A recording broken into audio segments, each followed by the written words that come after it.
You're just a burden now, Rebecca. The words lingered in the air of our bedroom like a toxic cloud. I had been home from the hospital for only 3 weeks after my spinal surgery, and there was Tom, standing at the foot of our bed, his face a mixture of frustration and something darker, pity. Before we dive back in, let us know where you're tuning in from.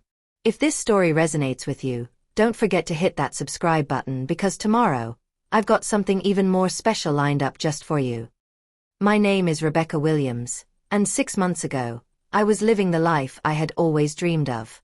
I had a successful career as an interior designer, co-owning Williams and Reed Design Studio.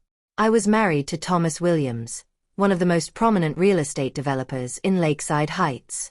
We lived in a beautiful colonial home in Pinehurst Estates, a house that I had personally designed and painstakingly renovated over the years. On the surface, we had it all. Dinner parties, vacations, country club memberships, and the admiration of our friends and colleagues. It was the life that everyone envied. But in the blink of an eye, everything changed. It was a rainy Tuesday evening when it all came crashing down. A driver ran a red light, and suddenly, I found myself in an ambulance, rushed to Lakeside Memorial Hospital with a shattered vertebrae and nerve damage that would require extensive surgery and months of rehabilitation. The doctors were clear from the beginning. Recovery would be long, painful, and there was no guarantee I would ever regain full mobility. At first, Tom was supportive. He visited the hospital every day, brought me flowers, and spoke encouragingly about my recovery. But there were subtle signs I should have noticed. He checked his watch constantly during visits. His mind seemed elsewhere when the doctors explained my treatment plan, and he flinched when Dr. Foster mentioned that I would need help at home for at least 6 months. When I was finally able to come home, something shifted. The house that I had poured my heart and soul into suddenly felt foreign. Tom had moved my things from our master bedroom to the guest room downstairs, saying the stairs would be too difficult for me to navigate. It was practical, yes, but he didn't consult me first. This small act was the beginning of a pattern. Tom, my partner, had transformed into my reluctant caretaker. As the days passed, I watched him become more impatient with my pain and struggles. The forced smiles, the sighs when I needed help with the simplest of tasks, it all spoke volumes. It wasn't just my injury that had caused a rift between us. It was as if my disability had revealed a deeper truth about our marriage, a truth I had been avoiding for years. 3 weeks after my return home, Tom had been on the phone for hours with his business partner, Rob. They were discussing a development deal that seemed to be in trouble. When he finally came to check on me before bed, I could tell he was stressed. I asked if everything was okay, and he brushed me off, saying, "It's nothing for you to worry about. Just business." I offered to help, as I always had in the past, offering my design expertise. Before my accident, my design perspective had been valuable in helping Tom visualize projects that appealed to his clients. But when I mentioned it, he laughed. Not the warm laugh I remembered, but something cold and dismissive. "Rebecca, you can barely get to the bathroom without help," he said. "The best thing you can do is focus on getting better and not adding to my stress right now." His words cut through me. I had been so much more than just his wife. I had been his partner, his ally. And now, I was nothing more than a burden. Later that night, when he left to go to his office, I lay in the dark, my body aching, my heart broken. I replayed everything in my mind, the conversations, the signs, the growing distance. I had been so focused on maintaining the perfect image of our marriage, the perfect life, that I hadn't seen the cracks beneath the surface.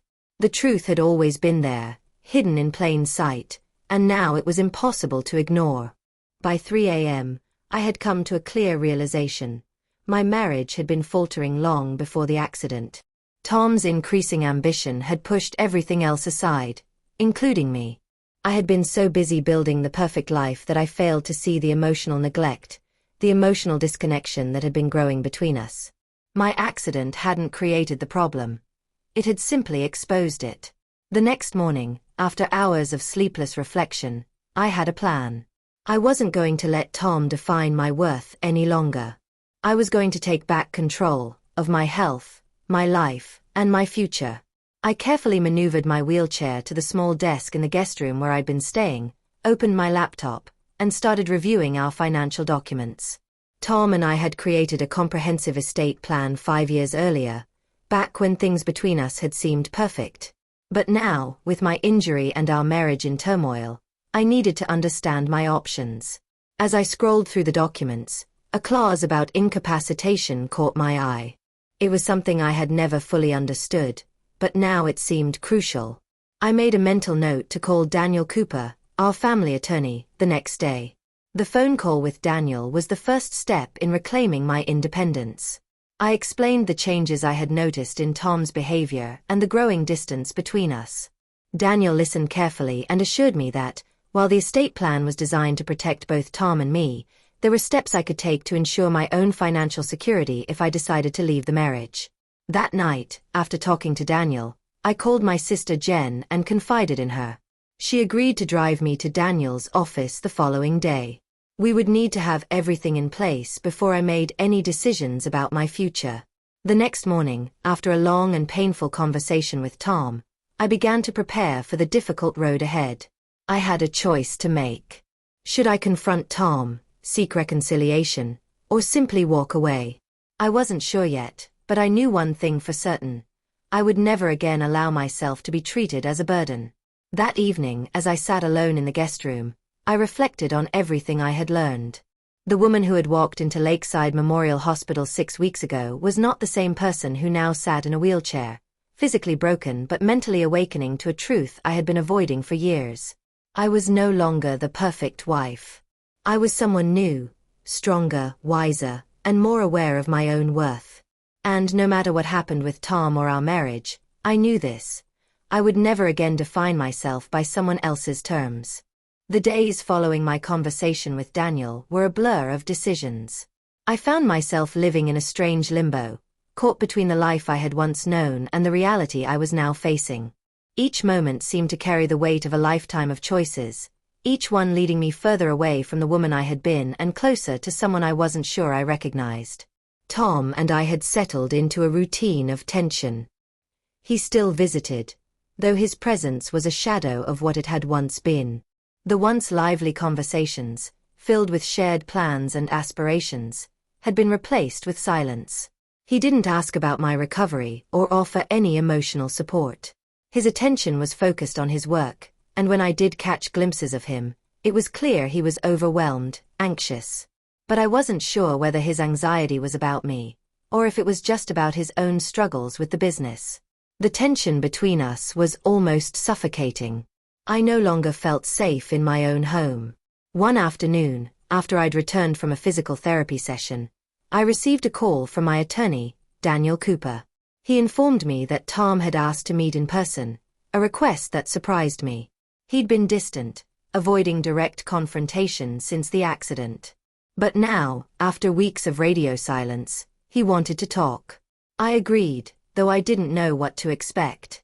When I arrived at the designated cafe, I found Tom sitting at a table in the back, looking anxious, like he hadn't slept in days.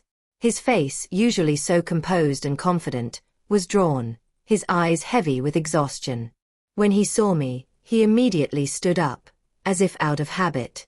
It was a strange gesture, considering our estrangement, but something about it made me hesitate. "Rebecca, thank you for coming," he said, his voice cracking slightly.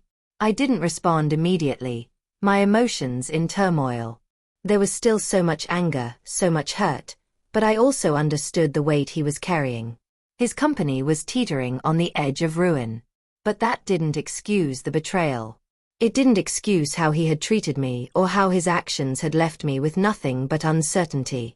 I motioned for him to sit down, and we both settled into an uncomfortable silence.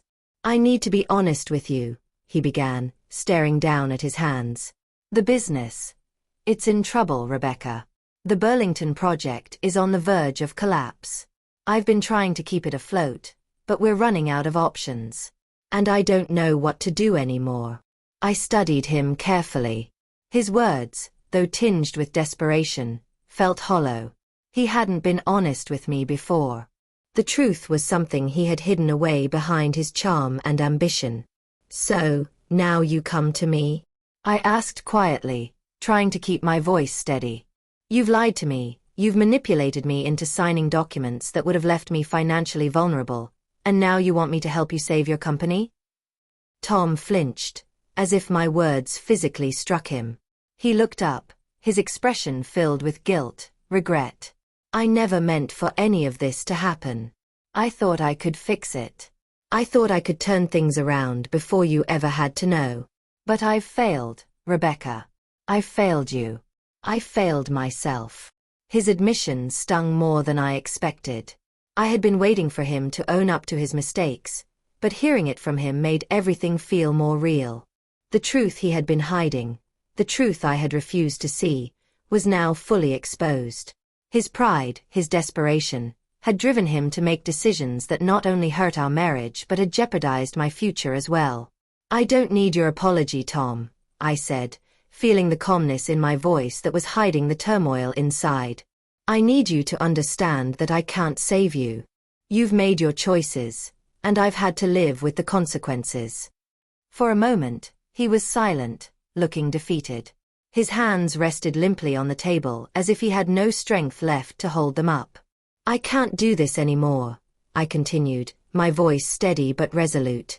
I can't be your partner in this, not when you've already taken so much from me. Tom's face twisted in pain. Please, Rebecca, he said, his voice barely a whisper.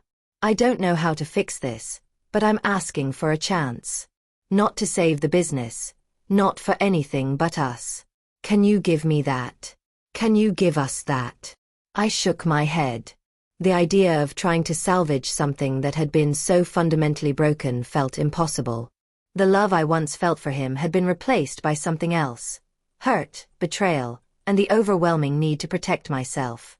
No, Tom, I said, my voice firm. I can't. I've spent too many years trying to hold everything together, trying to be the perfect wife, the perfect partner.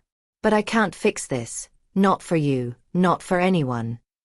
He didn't respond, and for a long time, we just sat there in silence. It wasn't an angry silence, nor was it a comfortable one. It was simply the silence that comes with the end of something important. The end of a marriage. The end of an era. When we left the cafe, I felt strangely relieved. It wasn't the relief of having gotten everything off my chest, but the relief of knowing that I was no longer clinging to a lie. For the first time, I felt like I was free. But freedom, I quickly realized, doesn't come without its own challenges. The decision to move forward without Tom meant not only untangling the years of our intertwined lives but also facing the reality of my physical limitations. I couldn't simply go back to my old life. It was gone, just as Tom and I had been gone from each other for a long time. That evening, I called Daniel Cooper again. I needed to start the process of legally separating our assets, ensuring that I was protected from the fallout of Tom's financial failures. Daniel was quick to act, pulling together a team of forensic accountants and financial advisors to dissect Tom's business dealings. He also began drafting the separation agreement, one that would protect my business and personal interests. The next few days were filled with paperwork, discussions, and meetings with my legal team. It wasn't easy, and there were moments when I wondered if I had made a mistake. But then I would look at the documents in front of me, the plans for my future, separate from Tom, and I would remember why I was doing this. I was doing this for me. And that, more than anything, was the most empowering realization I had ever had. The days following the meeting with Tom were a blur of paperwork and legal consultations. My life, once defined by partnership, was now being restructured around the reality of independence. It felt like a strange kind of freedom, like stepping into the unknown after spending so many years confined by someone else's expectations. Tom's desperation had painted a clear picture. His world was crumbling. He was in damage control mode, attempting to salvage his reputation and business, but every step felt like a retreat. He had taken risks, too many, too fast. And now, with the sudden collapse of the Burlington project and the scrutiny over his financial dealings, he was trapped. The emotional distance between us had grown too wide for a reconciliation to be possible, despite the small glimmer of regret I sometimes saw in his eyes. I, on the other hand, was navigating a new path, one I had never expected to find myself on. I was no longer trying to prove myself as the perfect wife or the loyal business partner. I was standing on my own, slowly finding my voice in a world that had long treated me as someone defined by what I could give others. Now, I was determined to define myself, without the influence of Tom or anyone else. The separation process was progressing swiftly. Daniel, my lawyer, worked tirelessly to ensure that I would be insulated from any further financial fallout from Tom's business. The forensic accountants had begun to unravel the complexity of the financial moves Tom had made, and they were confirming what I had already suspected. He had been more reckless than I'd realized. But despite the mess, there was still a sense of calm within me. For the first time, I wasn't afraid of facing the truth, no matter how painful it was. It was just another obstacle to overcome, one more thing to rebuild. The hardest part was the house. The home we had built together had always been my dream. I had designed it, decorated it, and imagined a life there. But now, it was nothing more than a symbol of a life I no longer recognized. Tom still lived there, in the space where we had once shared everything, but it no longer felt like mine. The furniture, the art, the carefully curated decor, it all felt like a foreign extension of a relationship I had outgrown. Still, I knew I would have to make decisions about it soon. The house would be sold, and my name would be removed from the deeds. I had no intention of ever returning to it. As I focused on building the new life, I found solace in my work. My design firm, Williams Design, had always been my passion, but now, it felt like my anchor. I began to embrace the changes that my injury had forced upon me, incorporating them into my designs in ways that were both practical and innovative. The world of accessible design was still a niche, but I could see the potential.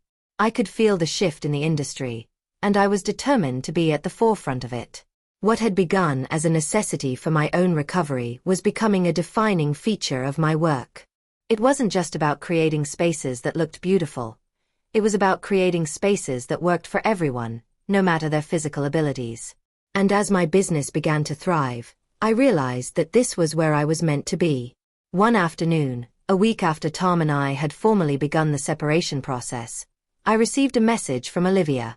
She had been my rock throughout all of this, offering both practical support and emotional insight when I needed it most. Her text was simple but striking. "I think it's time we take the next step. The future is waiting for you, and it's time to grab it." The message hit me harder than I expected. It was an affirmation, a reminder of the path I had chosen. It wasn't just about escaping the past, it was about stepping into a future I had the power to shape. A future that wasn't tethered to anyone else's definition of success or love. I took a deep breath and typed back, "You're right. I'm ready." The following morning, I received a call from a reporter at Design Quarterly. They wanted to do a feature on my work and the journey I had taken to adapt to my new reality. This was the kind of exposure I needed, professional, focused on my design work, and an opportunity to redefine my public image. When I agreed, they immediately scheduled an interview. As the day of the photo shoot approached, I felt the familiar pull of anxiety. What would I wear? Would I be ready to face the camera in my wheelchair, with the world watching? But then, a moment of clarity hit me. The old Rebecca would have postponed, waiting until everything was perfect, until the pain was gone, until the world saw me as whole again. The new Rebecca. She knew that there was power in owning her reality, in showing the world exactly who she was, scars and all. The day of the photo shoot, I wore an outfit that made me feel confident and true to myself. Sharp, professional, and undeniably mine. No more hiding behind the image of perfection that Tom had once shaped for me. As the photographer clicked away, capturing images of me in my studio, in my wheelchair, I felt a strange sense of pride. This was me, and I was no longer afraid to show it. When the interview was published a few weeks later, the response was overwhelming. Not only did it gain the attention of design professionals, but it also resonated with a wider audience who saw in my story a reflection of their own struggles. I wasn't just a designer. I had become a symbol of resilience, of turning hardship into something beautiful. In the months that followed, my life continued to evolve. My firm, Williams Design, grew and flourished under its new direction. I was invited to speak at industry events about accessible design, and my name became associated with both creativity and advocacy. My physical recovery progressed steadily, though I would always need the wheelchair for long distances. I had found a new rhythm to my life. It wasn't perfect, but it was mine. Tom and I continued to maintain a respectful distance. The divorce proceedings had gone smoothly, and though we had occasional exchanges about business matters, we no longer had the emotional connection we once did. He had his own journey to navigate, and I had mine. But the most profound change had been within me. I had learned to define my worth not by the approval or acceptance of others but by my own standards. I no longer needed to prove my value. I understood now that I was more than my marriage, more than my injury, and more than the limitations imposed on me by others. I was the architect of my own future. One evening, as I sat at my new desk in my newly renovated office, I received a text from Olivia. "We did it, Rebecca. You're thriving, and the world is noticing. So proud of you." I smiled as I typed my reply. "We did it together. Thank you for believing in me when I didn't believe in myself." And as I sat back, looking out over the city skyline, I realized that while my journey had been filled with pain and loss, it had also given me something invaluable: the power to choose who I would become. And that power was mine alone. Months had passed since the divorce was finalized, but the landscape of my life still felt new and unfamiliar. It was as if I were walking through a door that I had hesitated to open for so long, unsure of what lay beyond, but finally seeing it clearly now. The pain from the past hadn't disappeared completely, but it had become more of a shadow I could manage, no longer the looming presence it once was. Williams Design was flourishing. The public response to my personal story had been overwhelming. It wasn't just about the accessible design work I had always been passionate about. People were responding to something deeper, a resilience that transcended the physical and emotional trials I had endured. I was no longer just a designer. I had become a symbol of strength, of adaptability, and of redefining what it meant to live fully in the face of adversity. Every project, every design I touched, felt more significant than before. It was no longer just about aesthetics. It was about purpose. It was about creating spaces that reflected the truth of who we were, without the need for pretense or perfection. Yet, despite all the professional success, something was still missing. I had dedicated myself entirely to my work in the past year, but there were moments, small moments, like when I'd see a couple walking hand in hand or watch a family laughing together, that reminded me of the void I hadn't quite filled. I wasn't lonely exactly, but I knew there was still something inside me that yearned for deeper connection, something I hadn't been able to address while I was mired in the aftermath of my divorce. That night, after finishing a long day of meetings, I sat in my apartment, reflecting on where I stood. I was proud of the work I had done, the progress I had made physically and emotionally. But there was still an echo of something unfulfilled. I missed the simple pleasure of companionship, of partnership. The idea of being seen not as a burden, not as a source of need, but as someone who could give as much as she received. The doorbell rang, breaking me out of my thoughts. When I opened the door, Olivia stood there with a wide grin on her face, holding a bottle of wine in one hand and a bouquet of flowers in the other. "You didn't think I'd forget about you, did you?" she said, her voice light, but there was an undeniable sense of excitement in her eyes. I couldn't help but laugh. "You're always full of surprises. What's the occasion?" Olivia stepped inside and set the flowers on the counter. "I've been thinking," she began, setting the wine down on the table. "You've come a long way, Rebecca. And while I'm so proud of what you've accomplished, what we've both accomplished, there's something you're missing." I raised an eyebrow, unsure of where this conversation was going. "What am I missing?" "A life beyond work," Olivia said softly, her gaze steady. "You focus so much on rebuilding your career, your independence, that I think you've lost sight of the importance of connections. You're more than a designer or a survivor. You deserve joy and love too." Her words struck a chord deep within me. I hadn't realized how much I had compartmentalized my life. I had built a career, gained recognition, and reclaimed my financial independence, but I had neglected the quieter, more intimate parts of myself, the need to nurture friendships, explore new relationships, and open my heart to the possibility of something more. I don't even know where to start, I said, the vulnerability I'd been holding in finally seeping through. You don't need to know, Olivia replied with a gentle smile. You just need to be open. Open to the possibility of more. You've spent so much time fighting the past. It's time to start embracing the future, not just as a designer, but as a person who deserves to experience the kind of connection you've always wanted. I thought about her words long after she left that evening. Could I really open myself to the possibility of love again? Was it possible to find someone who would see me for all that I was, both the person in the wheelchair and the woman who had been forced to rebuild herself? The next few weeks were a whirlwind. Between meetings with clients and finalizing design proposals, I found myself reflecting more and more on Olivia's words. I realized how much I had been avoiding relationships in my pursuit of professional success. I had been hiding behind the idea of work, using it as a shield to protect myself from the vulnerability of human connection. But now, with Olivia's encouragement, I was starting to consider the idea of letting myself experience something different. A relationship that wasn't based on the expectations of others but on the mutual respect and authenticity I had worked so hard to cultivate. One evening, as I was wrapping up a project for a new client, I received a message from someone unexpected. Michael, the banking contact who had helped me uncover Tom's financial troubles. We had stayed in touch since the divorce, mainly for business-related matters, but there had always been a warmth in his interactions that made me wonder if there was something more beneath the surface. Hey, Rebecca. I hope you're doing well. I've been thinking about you lately. Would you be interested in grabbing a coffee sometime soon? No agenda, just two people catching up. My heart skipped a beat, and for a moment, I hesitated. Was I really ready for this? To open myself up to the possibility of something new? But then I remembered the person I had become, the woman who had embraced the challenge of change and who wasn't afraid to face the truth, no matter how painful. If I could rebuild my life professionally, I could certainly take a chance on personal connections, too. I'd like that, I replied, my fingers trembling slightly as I pressed send.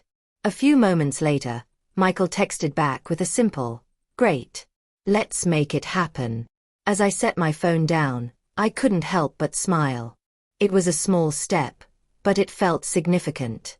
The path ahead was still uncertain, but for the first time in a long time, I felt open to what it might bring.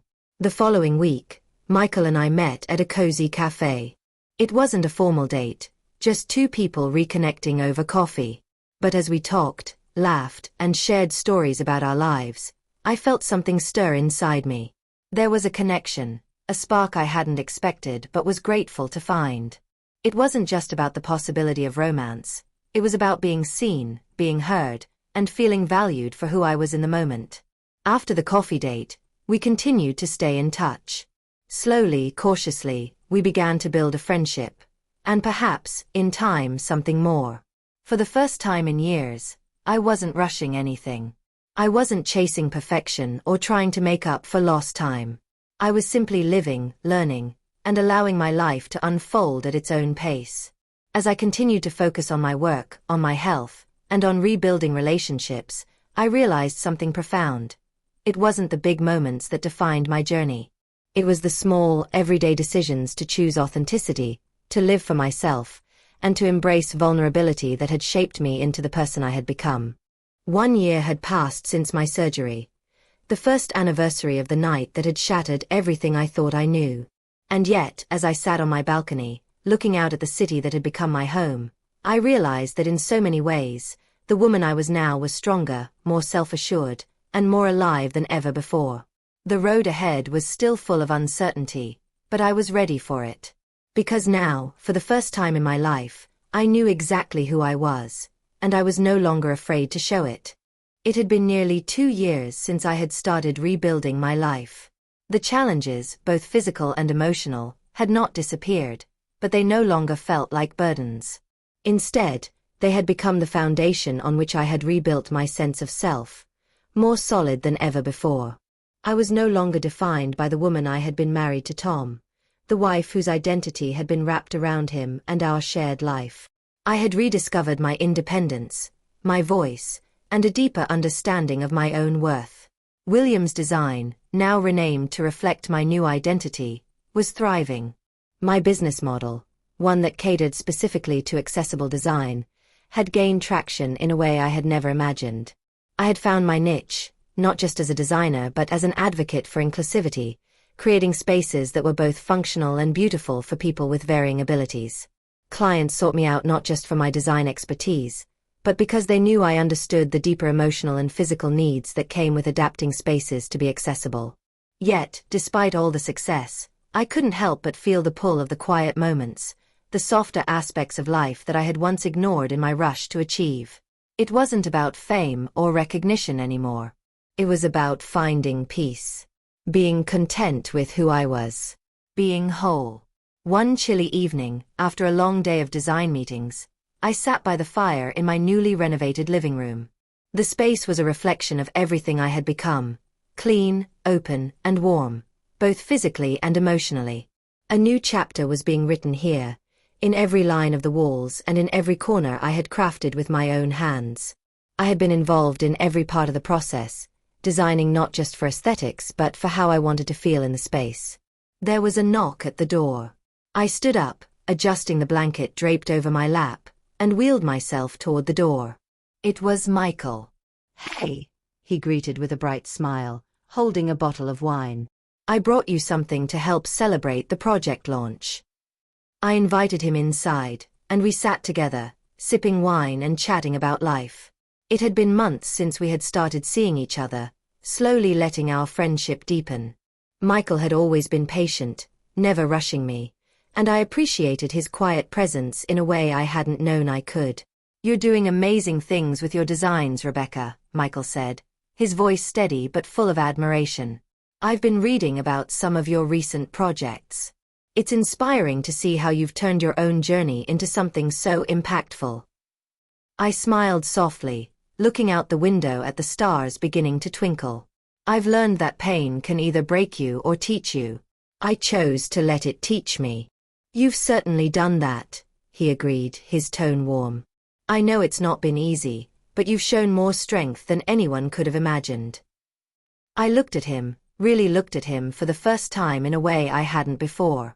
There was something about the way he saw me, without pity, without expectations, but with a kind of admiration that felt different from the way Tom had once looked at me. Michael saw me for who I was, not for who I could be for him or for anyone else. "I'm still learning, Michael," I said quietly. "Every day. About myself. About what it means to move forward.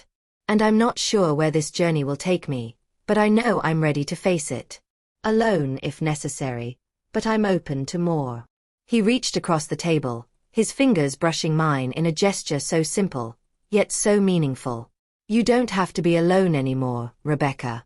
Not if you don't want to be." His words lingered between us, unspoken possibilities dancing in the air. We didn't need to say more. The silence that followed was full of understanding, a quiet promise to continue this journey together, wherever it might lead. The following weeks were filled with both personal and professional milestones. My design business continued to grow, thanks in no small part to the new approach I had adopted post-injury. My studio was thriving, my work celebrated not just for its aesthetic appeal, but for its ability to make lives easier for those who needed accessible spaces. I had begun to embrace my physical limitations in a way I never thought possible. The wheelchair was no longer a symbol of weakness, it was just another tool in my life, enabling me to do what I loved. The self-consciousness I had once felt about it, about being seen as less than because of it, had slowly dissipated. I was still Rebecca, and that was enough. With Michael's support, I continued to explore new opportunities within the design industry. I began speaking at conferences about the intersection of accessible design and emotional well-being, sharing my experiences with others who had faced similar challenges. I had found a new sense of purpose, a way to use my journey to help others who were navigating the difficult path of rebuilding after trauma. But even amidst the whirlwind of professional achievements, I never lost sight of the importance of my personal life. I spent time with friends, reconnected with old colleagues, and allowed myself to enjoy the simpler things that life had to offer. I spent long afternoons with Olivia, catching up over coffee or wandering through the local farmers market. I reconnected with family, putting in the effort to rebuild relationships that had been strained by my marriage. And slowly, Michael and I grew closer. We spent more time together, at first as friends, and then as something more. Our connection wasn't rushed, and that was one of the things I appreciated most about him. There was no pressure, no grand gestures. Just two people enjoying each other's company and slowly discovering what it meant to share their lives. One afternoon, as we sat on the balcony of my home, looking out at the garden I had meticulously designed to accommodate both beauty and function, Michael turned to me, his gaze soft but certain. "Rebecca, I know we've taken this slow, and I respect that. But I have to ask, what does your future look like? Where do you see yourself in the next few years?" I took a deep breath, considering his question. It wasn't the first time I'd thought about the future, but it felt different now. The uncertainty that had once plagued me, the fear of what might come next, had given way to a quiet confidence. I was no longer afraid of the unknown. I had learned to embrace it, to see it as a canvas waiting to be filled. My future, I began slowly, is still unfolding. But I see it filled with purpose. More design projects, more ways to help people create spaces where they feel whole. And as for the rest, maybe I'm ready to build a life with someone. But I'm not rushing. I know what I need now, and I trust that when the time is right, it will come. Michael smiled, a quiet understanding passing between us. "I can wait for that time, Rebecca. And I'll be here, whenever you're ready." It wasn't a proposal. It wasn't a declaration of love, but it was enough for me. It was real. It was grounded in the understanding that we were both walking our own paths. Paths that might cross, might diverge, but would always be rooted in mutual respect and trust. That evening, as I sat in my studio, reflecting on the path I had traveled, I felt a sense of peace that I hadn't known in years. My journey had not been easy, but it had been mine. I had faced loss, betrayal, and physical limitations. And yet, I had come through it stronger, more authentic, and more determined than ever to live a life of purpose. As I closed my laptop and wheeled myself to the window, I gazed out at the stars, each one a distant light in the vast darkness, just as each step of my journey had been. Some moments had been filled with darkness, but through it all, I had found my way to the light. And for the first time in a long time, I felt a sense of calm certainty about what the future held. I wasn't afraid anymore. I was ready to embrace whatever came next, knowing that, no matter what, I had the strength to face it.